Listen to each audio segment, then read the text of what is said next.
Hi folks, welcome to what is episode 20 of SmugMug Live. I can't believe we're at episode 20 already. It's been a few weeks now that we've been doing these. Thank you for joining us. As always, wherever you are in the world, it's always great to hear from you in the chat window.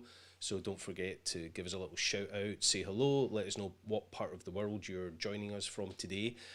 Today's kind of exciting because this is the first time on SmugMug Live we have had a guest back for the second time. And Elia has agreed to come back and give us another presentation today. As always, before we get started with Elia, I would love it if you would subscribe to the channel, of course, so that you can always see the content we're creating here on SmugMug Live. Hit that little bell icon, that way you'll be notified whenever we publish a new episode. Today we have Elia Locardi joining us, but we have two other episodes this week. Tomorrow I will be joined at 11 a.m. Pacific time by the wonderful Bella Kotak, we're going to have a little chat about some of the things she has in her kit that helps her accessorize and work with some of her images. And then on Thursday at 9 a.m. Pacific, I'm going to be joined by the wonderful Ben Von Wong. So a great week ahead of us, but today is all about Elia Locardi. So let's see if Elia is with us. Hi Elia, are you there? I'm here. Good to see you. How are you? I'm pretty good. I guess things have changed since the last time, right? A few months have gone by. The Have they beard's changed? gotten longer. Yeah. Well, not for me. I Yeah, mean, I've changed my clothes a few times since then. That's about it. yeah. Just like you, my hair's got longer too. That's I could tell. I was going to yeah. ask you about that. I think it's you change your shampoo as well. Yeah, I have a permanent quarantine haircut, unfortunately. But thank you for coming back. The reason I asked you to come back is after your last episode, people just wanted more. There was some great comments and questions that were asked in the chat after we published the episode and finished the live stream. So people were definitely keen to see what else you'd been doing and what you can do. And already the viewers are joining us and giving us some shout outs from different parts of the world, from Switzerland and Philadelphia and the US. So thank you everybody for keep telling us where you're from. Keep those coming. It's always great to see where you are. As always, Elia is going to give us a presentation and show us some post-processing techniques that he's been working on. But at any time, post your comments in the chat window and I will feed them to you. He says you can ask him anything. Is that right? Pretty much. But, I have some bad news. Everything that I showed you guys in the last one of these was literally everything I know. So I got nothing left. Oh, hang on a minute. That wasn't the I'm deal. That wasn't the deal. You said you had so much more to show us. Yeah, I do, and just like, Bella has all of these things in her kit to help her accessorize. I also have things to help me accessorize, obviously. I have various hair clips and things for, personal cosmetic issues. Yeah, so today it's cool because I think what I was able to do last time is give sort of a foundation overview of post-processing, editing raw files. So this week, I kind of want to talk about what I'm actually working on. Mm. And you may have already noticed that I'm probably 40 to 50% less pixelated than last time. I You think, you look a lot less pixelated. Last time we had a little bit of difficulty with your feed from a data point of view. Your bandwidth wasn't quite keeping up with you. I think maybe you were just talking too fast and the internet couldn't keep up. yeah, it would have been better if I just put, the photo next to my name, like on the call. So it's better now. This little house is a work in progress. So now I have actually a dedicated, you know, internet line instead of just being off in the side room before. So what's interesting, and if you want to go ahead and jump right into everything Listen, now. yeah, let's just go for it. I mean, Okay, great. Okay, great. people are saying cannot wait for this presentation. So I better shut up and just let you present before people So, start tuning out. all right, all right. Well, that means I probably should have prepared something. So if you have questions, definitely shout out with questions because I can probably field some of those because I'm working on a lot of things right now. And I think for this one, it's a little bit more fun for me to just jump right into some of the files that I have on my desk right now. And I'm working on a lot of different projects, a lot of different education projects. I'm building a bunch of interactive tutorials for Adobe Lightroom. I can actually bring some of those up too and kind of show you what those before and afters will be. They'll be out within a few days or a few weeks, depending. I'm also building a sky library, so I'll dive into that and show you some of these ridiculous sized panos, 50,000 pixels wide, which I love. My computer sheds tears of blood when I'm trying I've to seen some of process. those, and they look amazing. But hopefully the computer keeps up with the size of them, so they look They'll be amazing. cropped down for this sky library, but I think we'll have like 20 epic sunsets for this library. And lastly, as I'm developing the sky library, I have to be able to implement these skies. So I've been working on a series of images using Skyloom software and their sky replacements. So I kind of wanted to jump right in and show you guys that because it's a lot more amazing than I even expected. Mhm. So I should probably Is that in Luminar? Luminar, Luminar, right? exactly. Okay, cool. It's the Luminar 4. They had another update too where they add other objects, Milky Way, Northern Lights, and different things.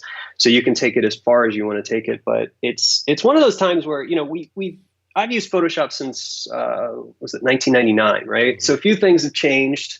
We got layers, we got Yeah. content aware. We have these things that make processes so quick, but they also remind us of the hours, days, weeks, or months we used to spend doing things. So I'm a fan when things get automated because it saves time, Yep. but I know it can be a little intimidating, especially for people who don't like replacing skies, because now you can literally just click one button. And I never thought it could be a one button process. So Okay. very powerful, and it also erases years of my life. Let me go ahead and share my screen. Absolutely. While you're No. bringing up your screen before I come to it, I'll just let you know that we've got people from literally all over the world at the moment, from, as I say, US, Switzerland, Peru. Thanks, Great. Fernando, for joining us from Peru. Poland, Canada. So, yeah. That's awesome. Yeah, I'm tuning in to you guys from Florida, which has slightly less epic landscapes than all of the above listed places. Yeah. Well, folk can probably know by now that I'm tuning in from Scotland. We have epic landscapes here. We just can't go see them yet, unfortunately. So, Yeah, we had like 5 days of rain. It reminded me of you, actually. It's like, man, this is what it's got to be like to be there. yeah, it's been beautiful, which makes it even worse. So, Right, let's jump over to your screen. Thanks, everyone. Keep the you, questions and comments coming. are we seeing images Yes, we are. scrolling? We're seeing Okay, your so screen. this is a Lightroom catalog that I have where I'm building a handful of interactive tutorials with Adobe Lightroom. This is LRCC, so it's the online version that syncs everything with the cloud. So it's got a streamlined, faster interface.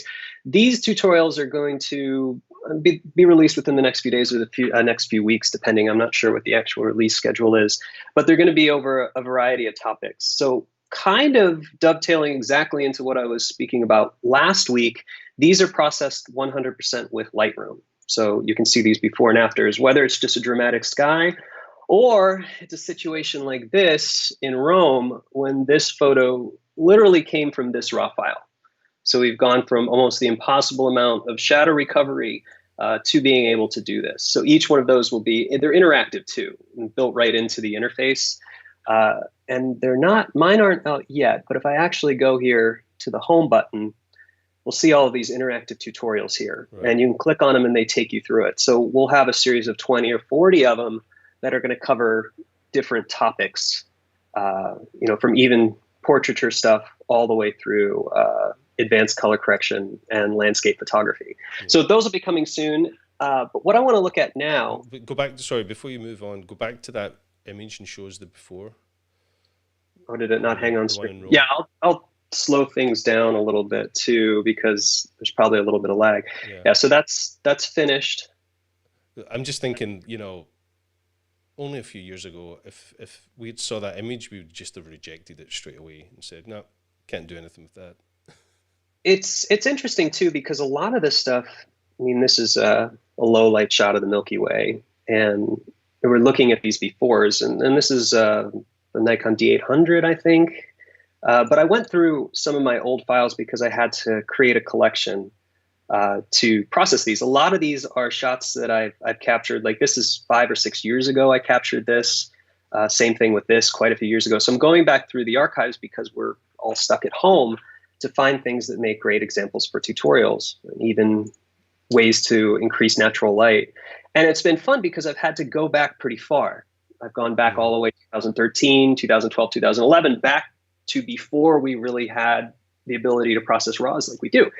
And I was curious, can I go back into these old D700 12 megapixel shots and get anything out of it?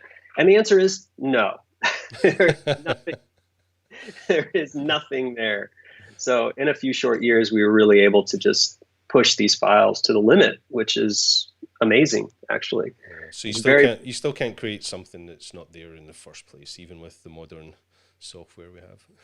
Well, that's right. It has to be there. And I'm from Florida.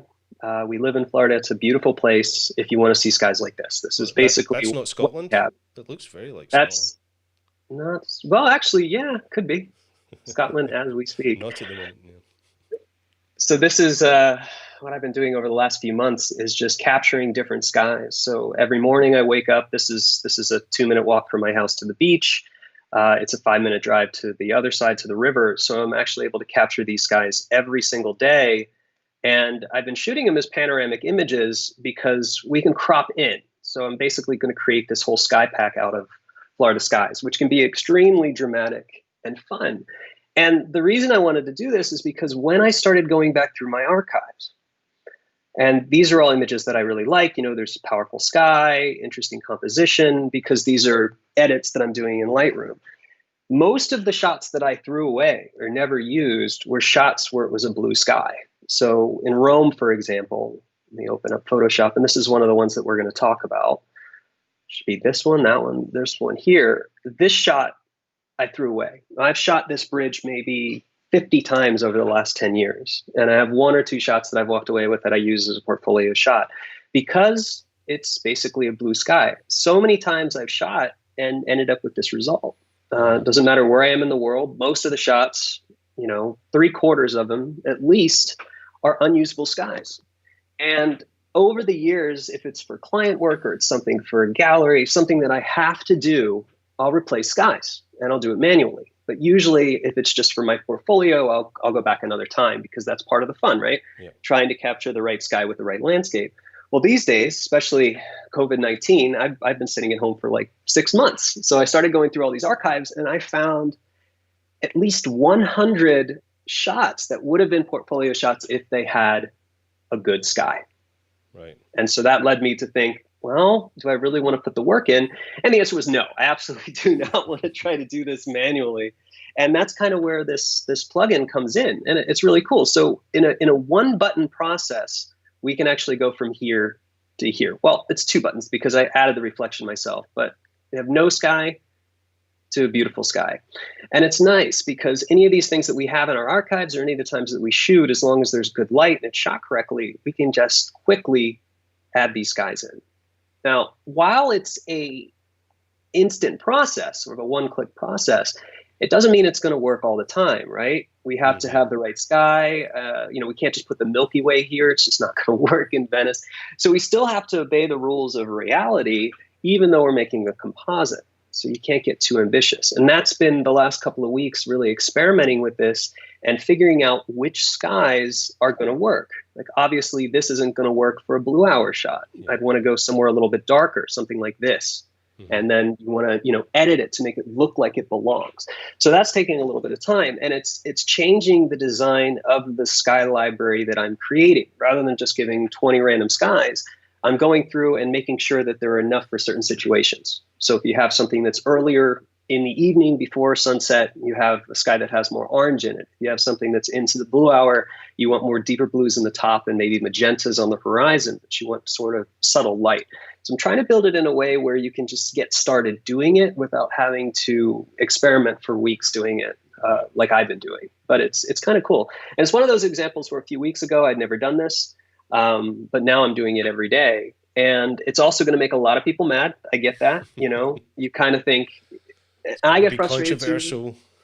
I get frustrated too, and I'm enabling people now to fill their Instagram profiles with, composite skies and stuff. But you're saying it's one touch, but I mean, it's one touch process to add the sky, but there's still, to make it authentic and to make it perfect, there's still a lot of extra work that needs to go into the areas around the image, right? As you say, the Yeah, reflection and the shadows and all that, that when it comes together makes it a real it does. And I'm image. glad you said that, because you certainly don't want everything to be a one button process, right? Hold on, these are GFX 50 and 100 files, so it does take a little bit longer to do stuff. We don't want it to be like a real one button process. I think that's what people are afraid of, right? If it Yeah, was that easy, then everybody's going to do it, and it's just going to be everywhere. And like you said, it can't actually be that way. Sorry, Photoshop's being it's okay. frustrating with me. It can't. You don't want that to happen, but it's awesome because there are a lot of other things that you have to take into consideration, right? Yeah, Like if you're going to do this, relighting the scene is really important. Reflections are really important. The artistic approach of understanding how light works and how the light would change in a scene. This doesn't automate that for you. So let's just say this is the sky. So this is a really nice sky, and it's actually part of that panoramic image that we had open in Lightroom. And we'll just go ahead and put this live demo sky. So it starts obviously with needing a sky. You got to get out there and shoot them. And for me, it's the worst job in the world going out and watching a sunset and having a drink and photographing it. I'm taking sounds one for the terrible. team, but somebody's got to do it. So you kind of start with these things, and it's kind of a nice thing that you can do anytime that you're out, anytime that you're, just shooting and you don't have a foreground composition. You can always kind of go out and say, that's a beautiful sunset, and take photos of it. So I encourage you to do that from now on. But as far as this sort of working, this is an easy scene to manipulate, right? Like it's got everything there. The composition's really strong, and the sky's 100% blue. So when you're creating masking, you have to kind of think about that. What is the sky comprised of? Is it comprised of the same colors as the foreground? Is it going to be confusing with the masking, or is it going to be really clear? And in this case, it's really clear. So how I would usually approach this is to start with a luminosity mask, and then bring in the layer, then fix the masking. And then there are a lot of things. And I've taught this fairly extensively in Photographing the World in different applications. But now let's do it the fun way. Go to Filter. And this is part of Luminar 4 Forward. Now, I don't want to jinx myself, but again, these are like 50 and 100 megapixel files, and my computer's already angry about all the panos. So we'll see. Save often. Yeah. Is that Photoshop slogan? Let's load this up. So the interface, with the new Luminar is actually really nice. Under the Creative tab, we actually have AI sky replacement. So this is fun. So the sky pack that I'm creating will load right in here, and we'll have a list of different things that we can select. And this is the default one, and we can just start selecting things and really quickly drop something in, something that in this case doesn't work. Now, what I said before is this will create a nice mask for you, but you have to be really careful not to go too far. So here's an example of the masking looks really good. Yeah, it looks realistic to me. Yeah, it looks realistic. Yeah, I mean, to make it fully realistic, we have to reflect the Milky Way, and then it'll look perfect. But in this case, if you can't find one that works, we can kind of load one up here. And here's the one that we just saved. And that's starting to look pretty good. So that was a one button process, but there were some things that it actually didn't do. And what's cool about this is there are a few sliders, but not all of them really do much once this is done. And if I zoom in and look at the edges here, the edges look really good. And you can see that it actually followed everything. I don't have any haloing. I don't have any pixelation around the edges. The masking is so solid here. It's unbelievable. And what's cool about this is we talked about let's drop in a sky. Well, that's part of it, right? We obviously have some tools here. Now, the hardest thing to do manually with this is to get a seamless edge that doesn't have pixels, because we end up with these anti-aliased results after doing masking that look pretty chunky. So we have a horizon blending feature, and as we start to slide that, it'll actually fade the sky into the original sky. Here it creates a bad halo effect, but if you need to do any kind of blending, this is really nice. The best thing that this plugin has, aside from the masking, is this element of relight scene. So right now, this is just with the sky replaced. But as I slide this over, you can see that it's taking, to a ridiculous amount here, it's taking the colors and the lighting from the sky and it's applying them to the image. So if we slide this over a little bit, it's going to take some of those deep blues and magentas and it's going to push them into the highlights and shadows of the bridge, making it more realistic. So a lot of the things that are overlooked when sky replacements are done is the relighting. If it's a blue sky, middle of the afternoon, and you use a blue sky with clouds, then that's probably going to be right. You know, the colors are the same. But when we take a blue hour and a sunset together, this starts making it pretty nice. So that's actually color toning the whole scene based off the prime colors within the layer that you just added. That's pretty cool. It's pretty neat. You know, it's analyzing it pixel by pixel too, and it's basically just picking an average of the tonality, and it starts pretty nice actually with a little bit. So a little bit of this is pretty nice, and you can do some other things too depending on the landscape. If there's not much distance here just to the other bridge, but there's a atmospheric haze that'll start to soften this up just in case, so you can kind of match those conditions better if it's earlier or later in the day. A sky defocus, if you have depth of field, obviously that looks ridiculous, but if you have something where the sky is a little soft, you can actually match that, which is really powerful. And this is really useful too, sky temperature, so we can heat that sky back up, exposure. So aside from these tools that allow you to relight, change the position of the blending, the horizon position, there's not much else. You can flip the sky just in case the sun direction changes. So those are small things. But once you have this in the plugin, so far to make changes, if I really needed to change this, I'd go back into that TIFF file and make changes, because I can't just say, you know what, I take this area, pull it over here, or paint in here. So you have to be pretty confident with your sky and sort of get the best out of this. But if we just apply this really quick, and yes, we'll create the reflection, but not for the Milky Way. Yeah, we'll do that in a little while. While that's applying, can I just ask a question? The file that you brought over as the sky, you brought it over as a TIFF file? I save as a TIFF, but they can be JPEGs as well. TIFF is just that's not a stipulation of Luminar, it's just your habit. Yeah, TIFFs are pretty universal and pretty standard across different pieces of software. So that's and they also hold 16-bit versions. A lot of the files that I'm working on now, the GFX 100 is a 16-bit camera. And though my monitor is not awesome enough at the moment to see those 16-bit files, it's kind of like hope that they're there. So there you go, Alastair. You have no sky to good sky. And then this is with some color correction and adjustments after that. So we'll get from here to here, which is obviously really important too. But right now, that's a huge difference. So that went from something that's going to not make it to the portfolio or Instagram to something that's going to be a more shareable fine art image. And it's fun too, because a lot of these work really well. And this is a really interesting scene to me. This is Burano. This is shot maybe 7 years ago. I think I shot this. I didn't even know I had it in my catalog. I found it about a week ago and I was like, wow, that's really nice. Why did I never process this?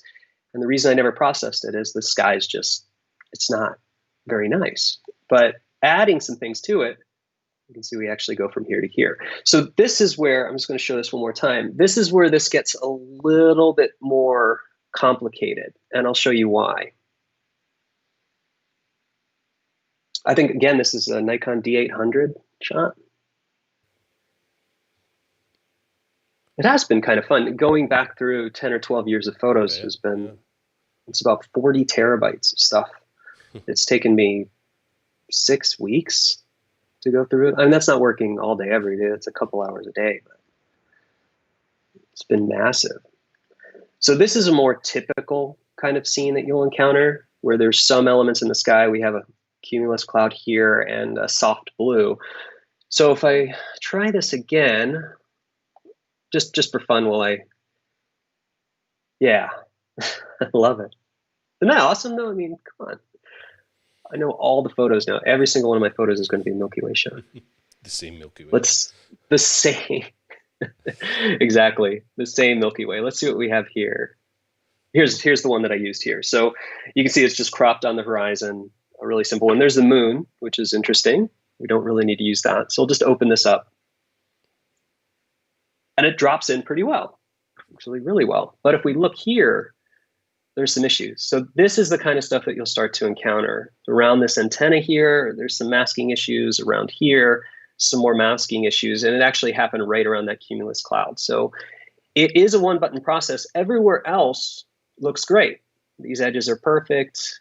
Even the edges, what's really interesting about this is without this sky, let's turn the original sky back on.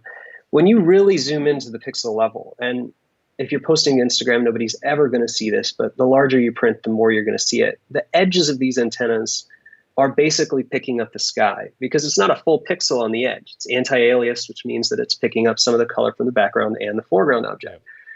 So when we actually load this, it does a good job color correcting it. It's really impressive. So it's removing that blue as well. There's only a faint stripe of it left. And that's something that's really difficult to do when you do this yourself because it requires some compound masking. There are some issues. So here and here, little pixels, things like that. But overall, you can make a choice. Either do this 100% manually and spend maybe a couple hours trying to get it just right, or slide a few things around and then fix it in 5 minutes. So it's kind of cool. So here, this took me a while to find the right files to really show what these things do, like close gaps and sky local.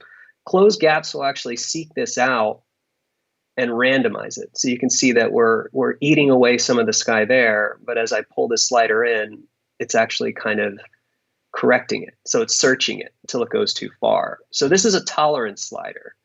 And you can mess with this until it looks close to right. And then we also have this sky local where we can really start to pull that in. So it's getting better and better. Close gaps,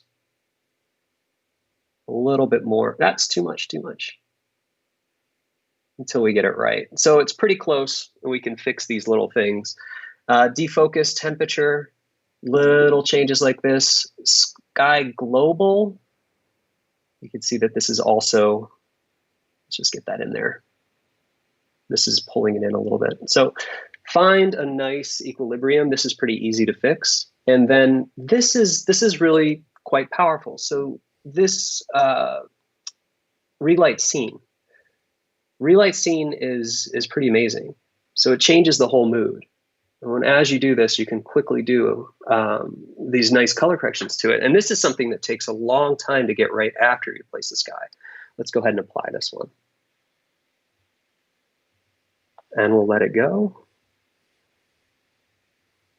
I think a few years ago, when I heard there was going to be a plugin that did this, I mean, I'm very confident in the team, but for a one-button process to do this much is pretty impressive. Yeah.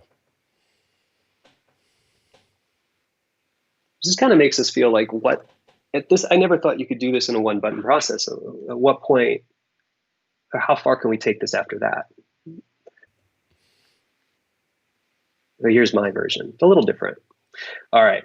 So any questions so far that are popping up on that screen? Yeah, I got one question I'm going to ask you, which is relevant, which is from Mario. Where did Mario join us from? I'm sure he said Mario is from Zurich in Switzerland. And Mario says, if you shoot all the sky super wide and panoramic, how do you adjust to a telephoto shot? Do you crop in or use the warp distort tool?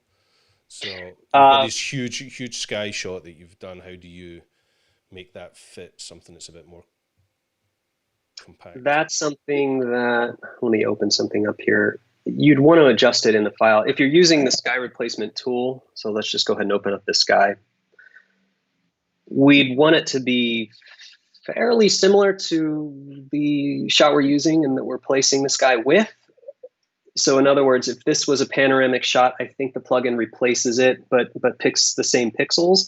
But you can't slide it to the left and right in the plugin. So what you'd want to do is basically create a new Photoshop file that's roughly the same dimensions as the one that you're changing and manipulate the sky in here and then save it out as a TIFF. So if I were to bring one of those panoramic images in from Lightroom, I'd basically just say, you know, I don't need all this. So what I'm probably going to do is just crop in a little bit.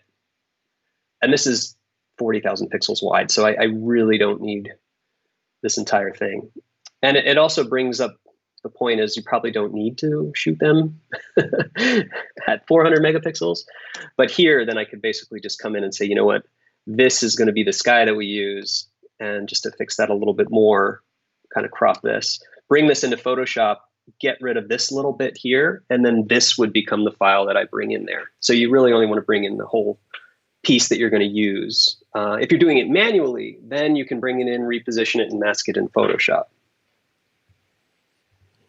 So you're capturing these big, huge panoramics just so that you have a huge file you can use in all scenarios, but maybe just crop out certain sections that you want for specific use cases. Well, yeah, let's say that I'm replacing a sky where the sun basically set behind an object. Then I'd use something like this. But I could take this same file for something where I don't really need to see a sun position, and I could use this. And this is just going to be sun off to the right. So that's 1, 2, maybe even 3 different skies that I can use from one image. So that's really important. So all of these can be used for different things. So one sky can be 5 or 6. So pieces of this, I'm thinking little pieces of this, like this area back here can be used, and the area back in the other side can be used. So all of these can be repurposed depending on how I need them. Or what's neat, because I'm shooting into the sun, the right side of this image can be for a blue hour shot. So if we cropped this, we took a look at it, and then we cropped it over to here, we'd never know that that was an epic sunset. We just feel like that's post blue hour, something really soft. So it's a way to repurpose them. Yeah. I hope. I haven't done it all yet. This is what I'm hoping. That's the plan. We'll know in a few weeks, you know, whether this was a, success or an epic fail, but let's fingers crossed for success. Hey, before you move on, I'm going to ask this question because Michael Bailey asked a question that I kind of asked earlier on, but are you able to use the sky replacement tool in the water as a reflection? And, you know, the reflection's the part that we all are going to get stumped at, right? Yeah, I wouldn't say you're going to get stumped, but it's definitely not an automated thing, not yet. I think I'm going to show these to everybody at Skyloom, and maybe there's a way to mirror it, but it's one of those problems that I don't think we necessarily have most of the time. It just so happens that 2 of the files that we're looking at right now have reflections, whereas I think a lot of the things that we're replacing are going to look like this. It's probably possible to have a 1-button process, but yeah, this is interesting too, because if we talk about it, and I can get into that too, we'll do a little bit of both. Getting a reflection is less critical than the sky because we don't have as many hard edges. It's just a soft surface of water. In this case, it's very reflective, so it has to be a little bit more critical to get it right. But something like this, for example, it just needs to be a little bit of color down there because this is really soft and sort of far away. And it's also really hard to judge where the reflection should be. I think that's where a lot of us have trouble. So for example, if we just take a look at this, the castle's reflecting pretty evenly with the horizon because I'm very close to the water surface. I'm only about 1.5 feet above the water. But should the sky reflect evenly too, or does it start to get more distorted as it gets closer to the camera? Is it further away? Sometimes reflections aren't 1-to-1. So if you're standing on top of a cliff and you're looking at a mountainscape with a reflection, the mountains aren't a mirrored reflection because you're not close to the water. Sometimes you're so high up that you actually can't see the reflection. So we have to take a little bit of artistic liberty in these to determine what looks real. And a lot of the times, what's really interesting to me is editing something to reality looks fake. So we have to mess with reality to make it look more realistic. Yeah, we sometimes have to take either artistic license or really understand the rules of physics to have a complete understanding of what that reflection is going to be like. But, you know, it's down to, does it look good? Does it look realistic? It doesn't have to be perfect. No, it doesn't have to be perfect. And especially not for Instagram, guys. No, it doesn't have to be perfect. It's 1080 by 1080. It's a beautiful thing.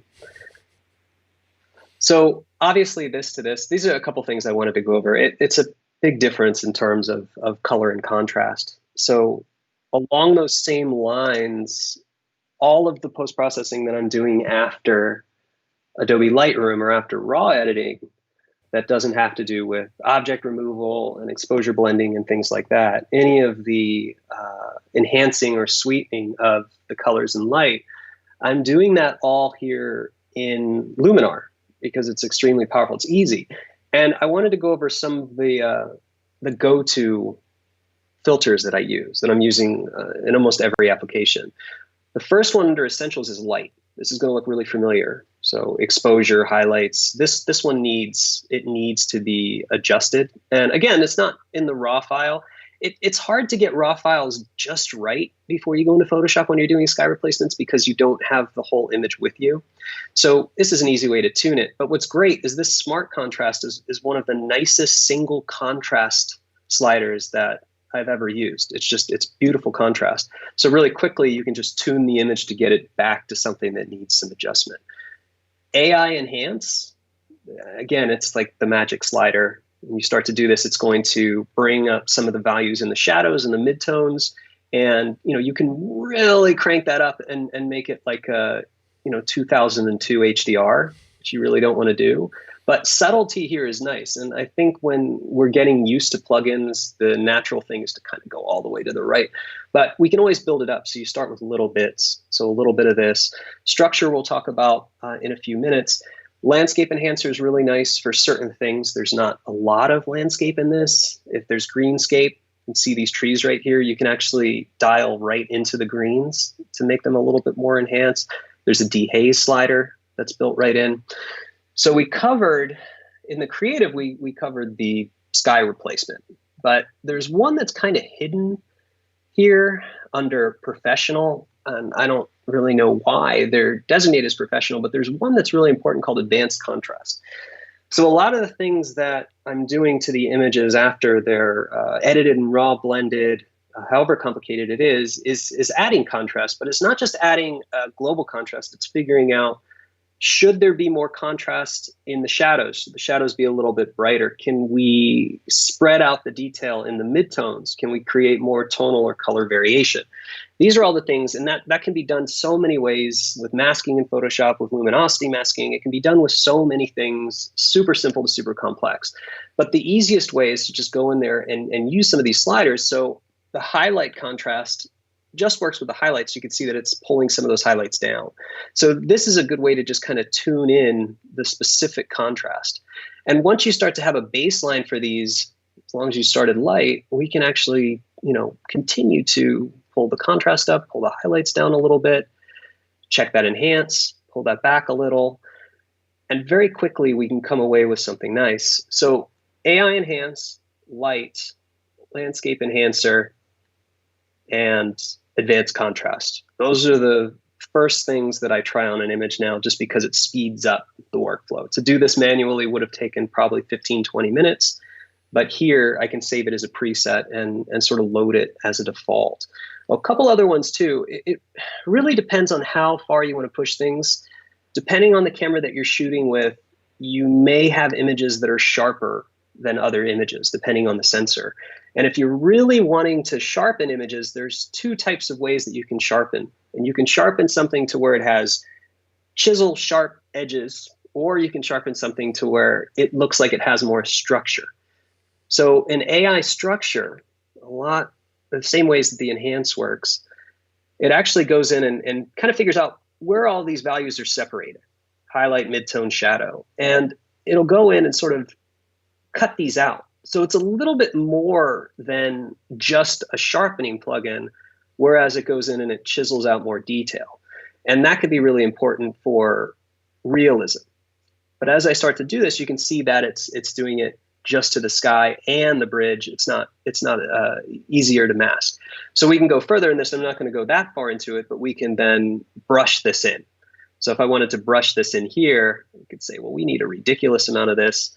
And now we just want it to be in this area. So we can start to select it. So really quick ways to isolate and select specific areas. And if I just apply this real quick, these are, I call it like heavy hitters, right?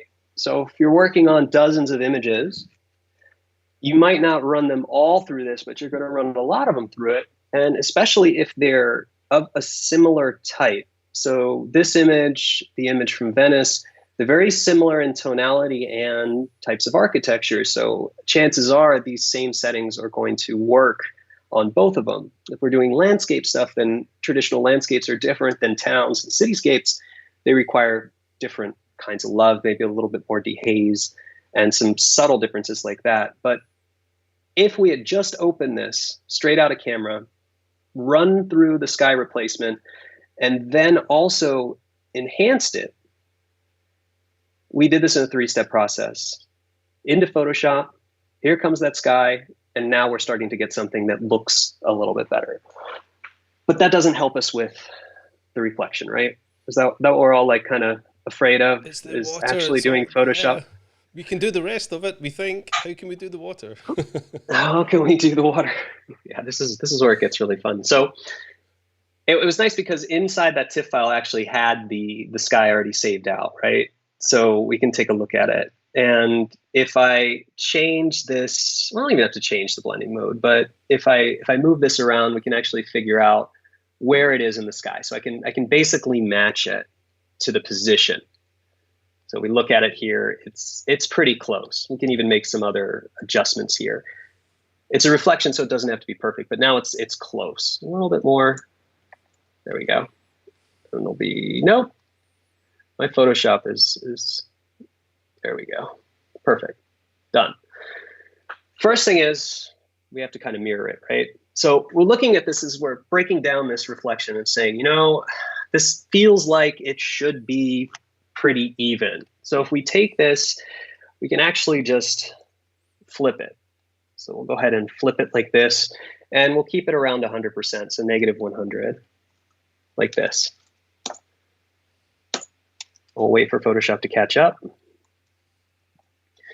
And let's take the opacity down just to start positioning it. So I want to get an idea of where this is going to go. I'm looking at the top of the castle. We have this long sort of light stripe is up there. So just kind of bring it down so it closely matches.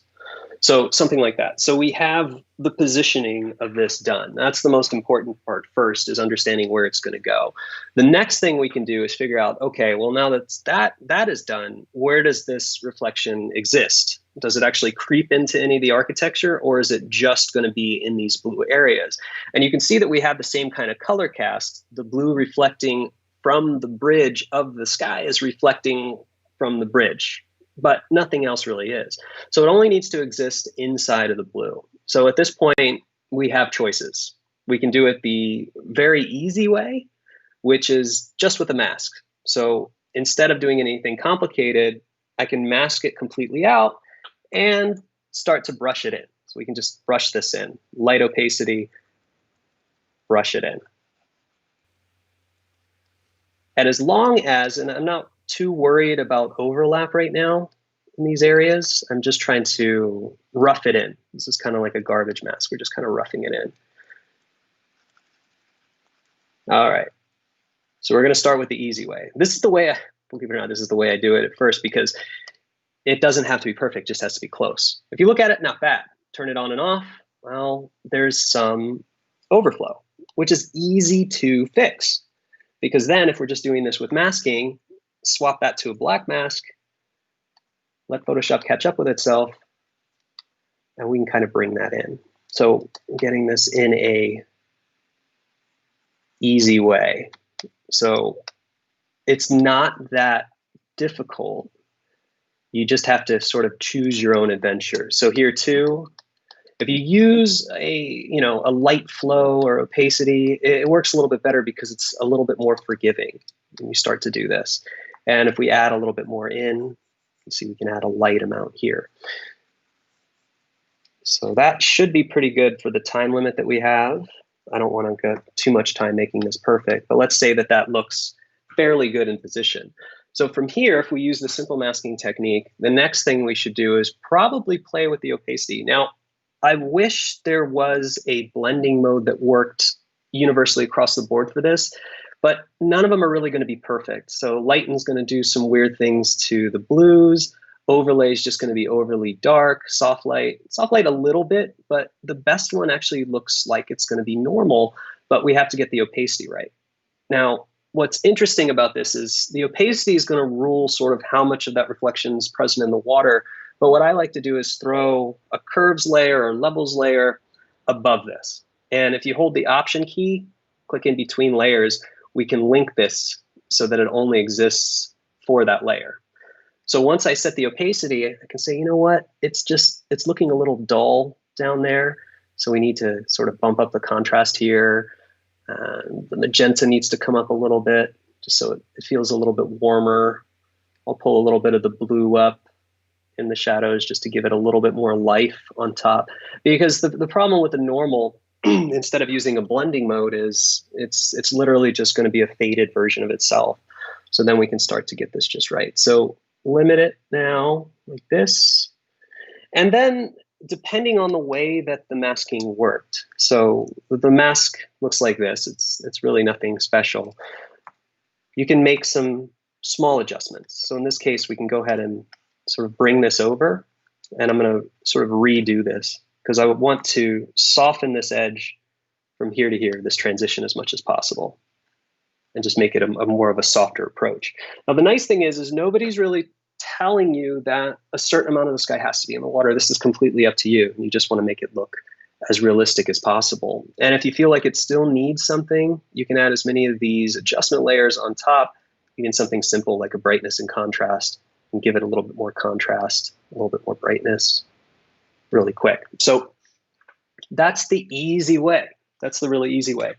The other way, do we have any questions so far? Because I can show another way. No, we're all good. People are engrossed. Oh, great. So that's great. Awesome.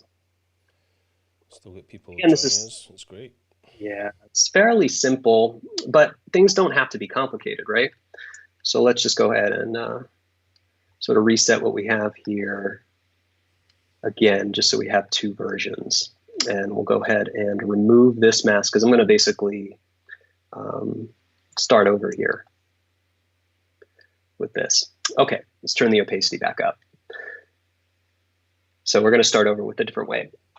Well, similar to the way that I'd be selecting the blue for the sky replacement, we can go right in and do the same thing for the reflection in the channels. So what is the most dominant color channel out of red, green, and blue for the water? One guess, Alastair. Blue? Blue, yeah.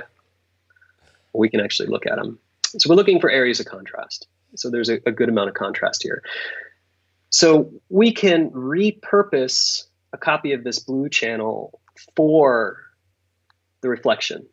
And I can do this really quick just by saying, all right, whatever's white here is going to contain it, and whatever's black is going to omit the reflection. And I can just clamp this down. Doesn't have to be pretty because it's not. It's very ugly masking. And I can just clean some of this up too. So for example, really heavy-handed, nothing needs to be in here. Like we know that none of the reflection needs to be in the architecture at all, really quick. And then we can even take it further by going into this area and just saying, you know, we know without a doubt that we don't want any of that reflection to exist there. None of it to exist here. And now we have a really ugly partial luminosity mask that we can work with. And you can keep making adjustments to this if you want, after you black it out. If you want more white there, you can also just brush white in down here really quickly.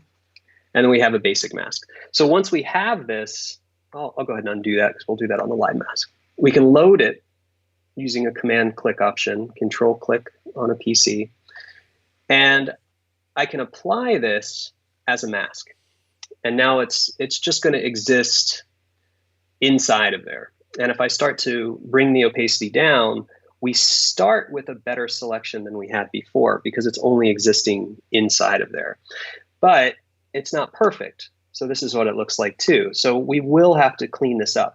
So with these kind of tools to be able to replace the sky or add a reflection, what we actually have to decide is, do we want to start with a result and then modify it? Or do we want to just create it from scratch? That's really kind of what it comes down to. And in these cases, it's not going to be perfect. Back here is a really good example of that, because it's putting something inside of the highlights. So nothing's going to be perfect. You're still going to have to go in. But some of the edges using this masking are going to be much closer, and they're going to match it much more than a regular brush would. Same thing here. So it's basically just some cleanup. Now, what I had done before, I was showing something prematurely, actually. So what you usually want to do is add the sky to the original sky replacement. In other words, this one. I had gone here because I wanted to make sure I had time to show the enhancement tools that I was using. But what we want to do is always do our compositing or our blending on top of something that's as close to original as possible. Now, even though this is really dark and a little bit, bland, we want to do it to this. And the reason is, after we are happy with this, and let's do some more things here. Like, let's take this down even more. We can have some fun too. We can try to duplicate it and maybe add an overlay or a soft light to it just to give it a little bit more character. So there's some things, whatever we do here, and kind of decide on it and then start enhancing it. So if this is going to be what it looks like, let's go ahead and put a curves layer above this too, so we can bring that up, match the sky. Perfect. We'll say that that's everything we ever wanted anything to be. It's perfect. Right, Alastair? It's just can't get any better than that. It's about as good as it gets. It's well, with our, what are we, a 45-minute show, so yeah. Yeah, without you sitting there for 8 hours getting it completely perfect, it gives everybody a great insight into the main steps, right? Well, it's also, my daughter's only 10 months old. She's basically useless in Photoshop, so I can't make her do any of it yet. She's the stylist. But essentially the order is this. This is what I want to get at here. Sorry if I got a little out of order. Is bringing in the files. So this is the base. This is the composite. This is the reflection. And then what we'd actually go up and do is load Luminar after that. Now, I could have gotten everything right, everything enhanced, everything looking good, and then done the sky replacement. But what's really nice about this is anything that you do above a composite, in other words, multiple layers of things blended together, has the chance to kind of marry it all together. So rather than trying to match what I did with the colors in the sky and the bridge, right off the bat, I can just adjust it all. So now it's going to make all of these adjustments on top of everything else and kind of marry them together. So if we add a little bit more enhance, it's going to do that to the reflection too. So it's going to do everything. It's going to balance out. Yeah. It's going to balance out. It has a way of marrying your edits together, which is kind of nice. We'll just go back into this, make a few more adjustments, give it a little bit more small details and a little bit of structure and a little bit more exposure like this. Perfect.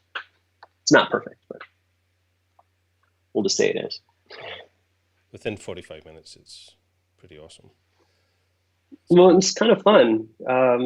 These are files that I never would have looked at again if not for this pandemic keeping me at home and needing to produce more work. And also just with the workload of attempting to replace all these skies manually, it's just not worth the time if I don't need to do it. The same thing with creating panoramic images. Lightroom is so fast. You can literally just select the raw files, stitch the panoramic images, walk away and come back and you have a panoramic raw file. I mean, that's huge. It means we don't have to do much at all. So it's a really fun, it's really fun, super way to do this. But what I'll kind of come back to, and I'll take some questions too, is what we really have to be careful, and that's what we really have to be extra cautious, is to not take it too far. The last couple of years, I've seen some amazing Milky Way composites, Milky Ways over landscapes. I see it all the time, and I kind of like it now. I've sort of changed my mind about it. I think it's really pretty, but all the ones that I like, they just work with the files. That's the big thing. You know, they make sense. Like a starry night, if you put this here, it just doesn't make sense. So if the file looks like you would have had the Milky Way there and it was a clear sky or blue hour, these things look right. And the same thing with sunsets, it just has to match. And a lot of the times you'll go through this and you can see this one doesn't work because this is a situation where there's a hot spot in the center. And if you audition these things, you may get through every single one of them. There's no way that works. It's interesting. It's actually better than the last one, but it just changes the scene so much that you have to figure out, is this right? Is this believable? Because what you want to happen is for people to look at it, and you're not trying to trick them, but you're trying to not give them a reason to doubt it. And that's basically it. Don't give people a reason to doubt. See, this looks more realistic, but this is on the wrong side. The highlight's on the wrong side, so it can flip this, and we actually have something a little bit more believable. See what I mean? Like these are the ways that we can create something that's a little bit nicer. Yeah, and what we've got to remember is everybody is just so saturated by imagery. You know, everybody has seen these sunsets, they've seen the Milky Ways, they've seen these locations. They're going to know if it doesn't look right, instantaneously they're going to know. So you gotta have to make sure that it's the right type of sky in the right location, the right type of day, or people are just going to know that the eyes are just so quick to pick up this stuff. Yeah, we've been desensitized to a lot of this. But you also have to remember, I hate the term at the end of the day, but at the end of the day, this is artwork. And even though the tools are automated and maybe everybody's going to use the sky library and we're going to be able to pick out the skies like we are now with the plugin, the presets, it enables you to change your artwork and make it more unique. And that's what's important. So I never really discourage people when it comes to composites or landscapes, or how far can I take my landscape photography? Should I replace the moon, perspective blending? It's really up to you. And I think that's what's really cool. And don't think that just because a process is automated, that it makes it foolproof.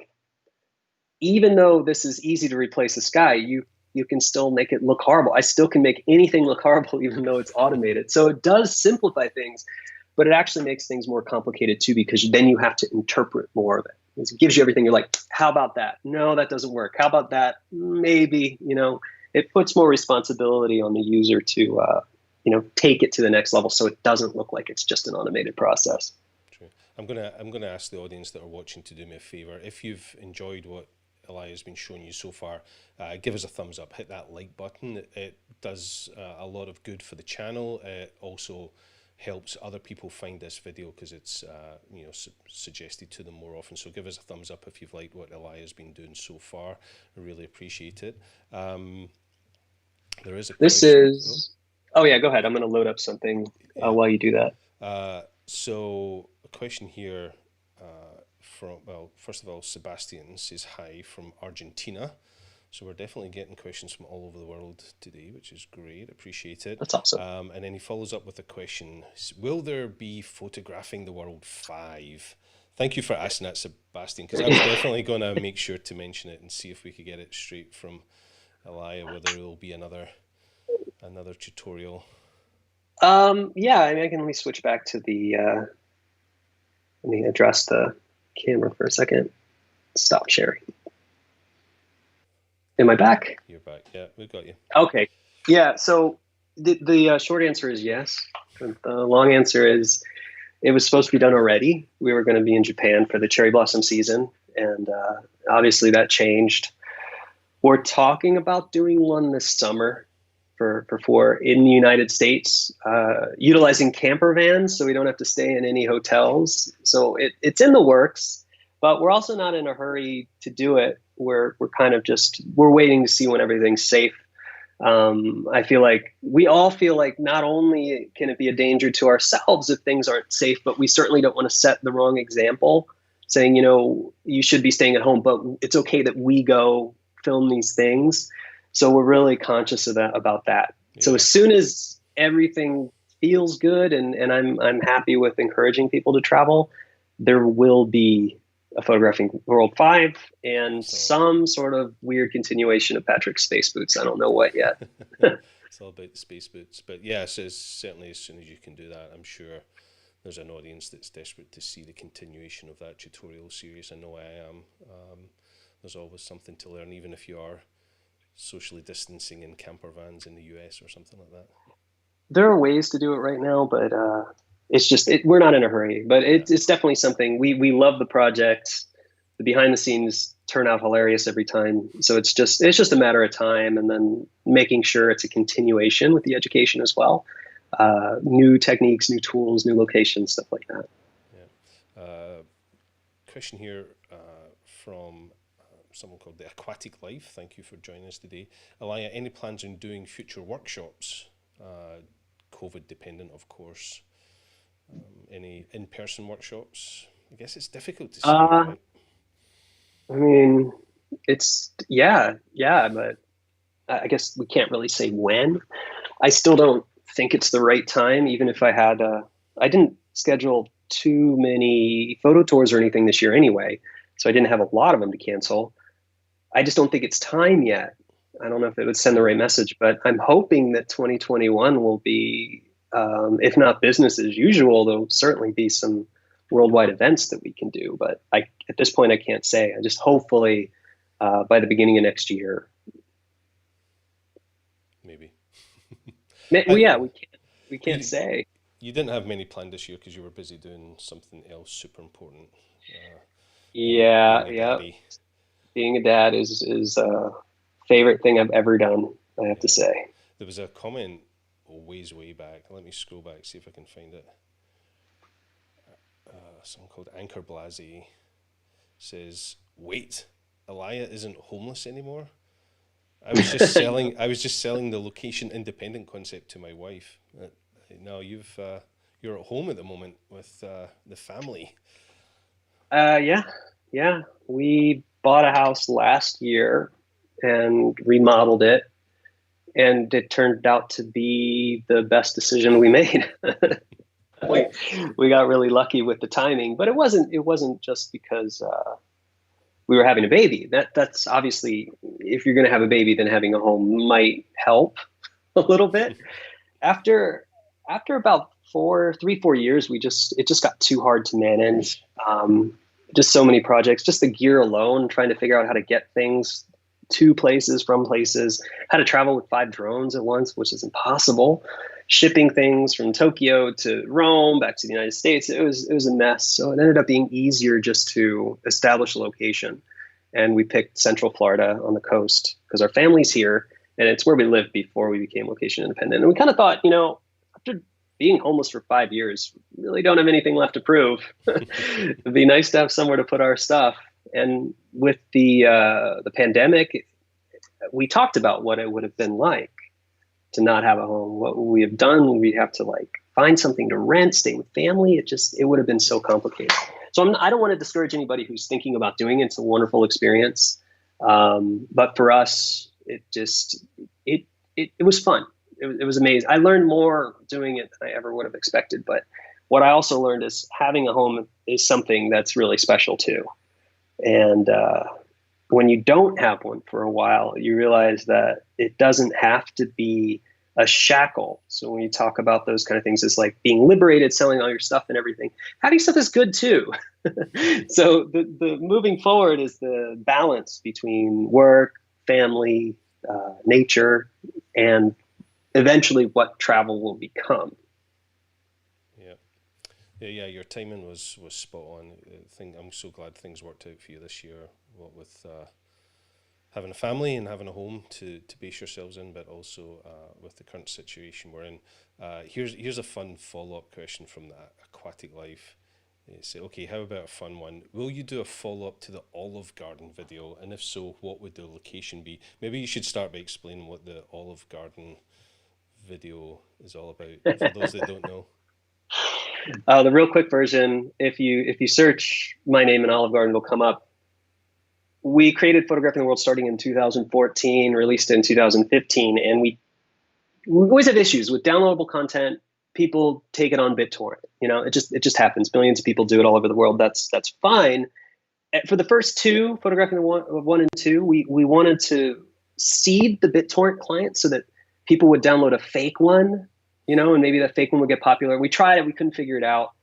And we just really thought that was a funny thing. Like, could we troll the torrent community somehow. And we were talking when we were shooting in Dubai together. And the conversation basically went like this, like, oh yeah, we should do a gag tutorial again. And I'm like, yeah, it has to be something as ridiculous as we go to Olive Garden. We're like, hey guys, I know that world travel is expensive. So instead of going all the way to Italy, today we're going to bring a taste of Italy to you.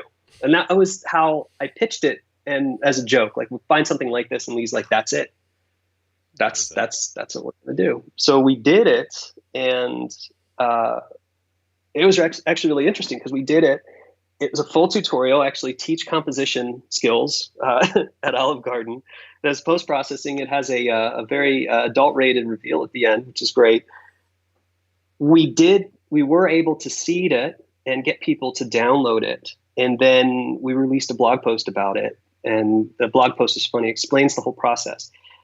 And once the torrent community found out, it went viral, and we started getting even death threats from people. How dare you? You made me use 40 gigs of my bandwidth and it's not even real. Like, people were so mad.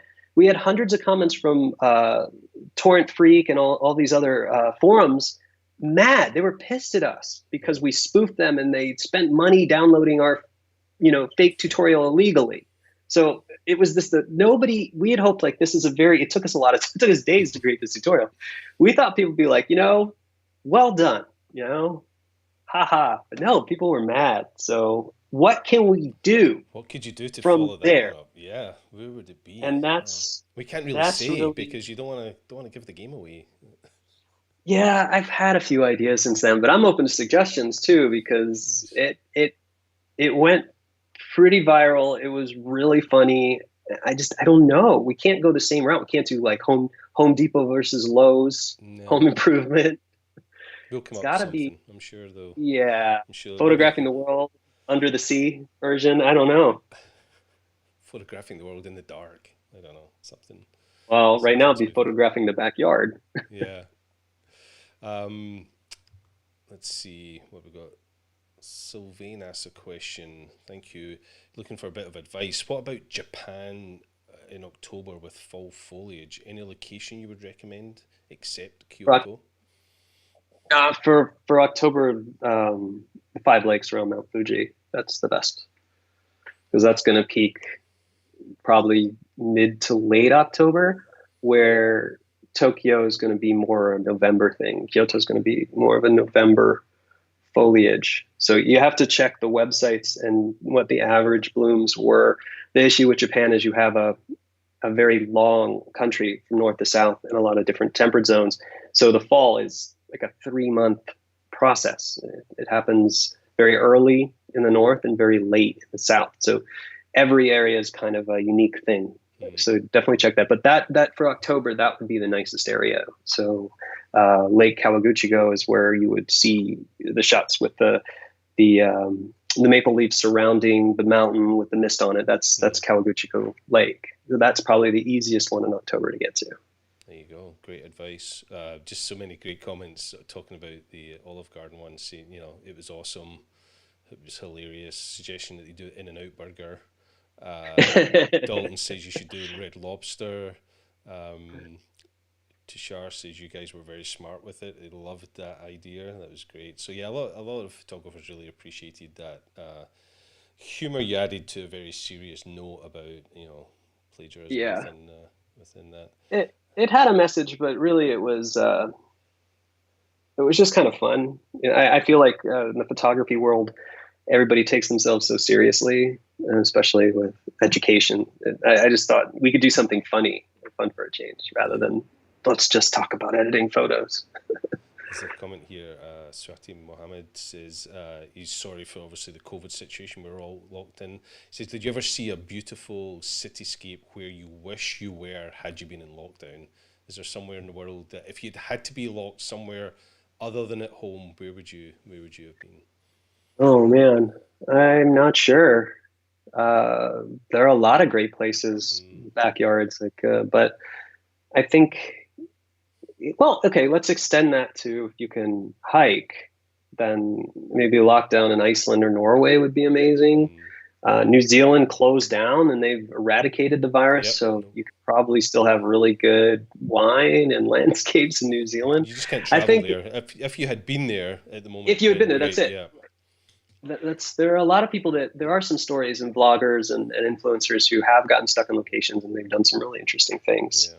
So obviously, yeah, Central Florida, it's a beautiful beach here.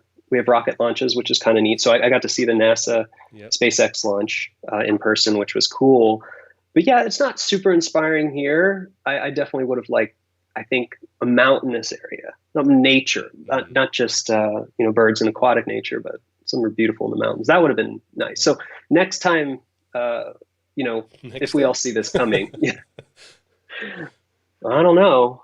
I don't know. Let's get through Could be this the time. new This nature time of could things. drag on for a while. I mean, we've all spoke about this. Where would we do? Where would we love to have been?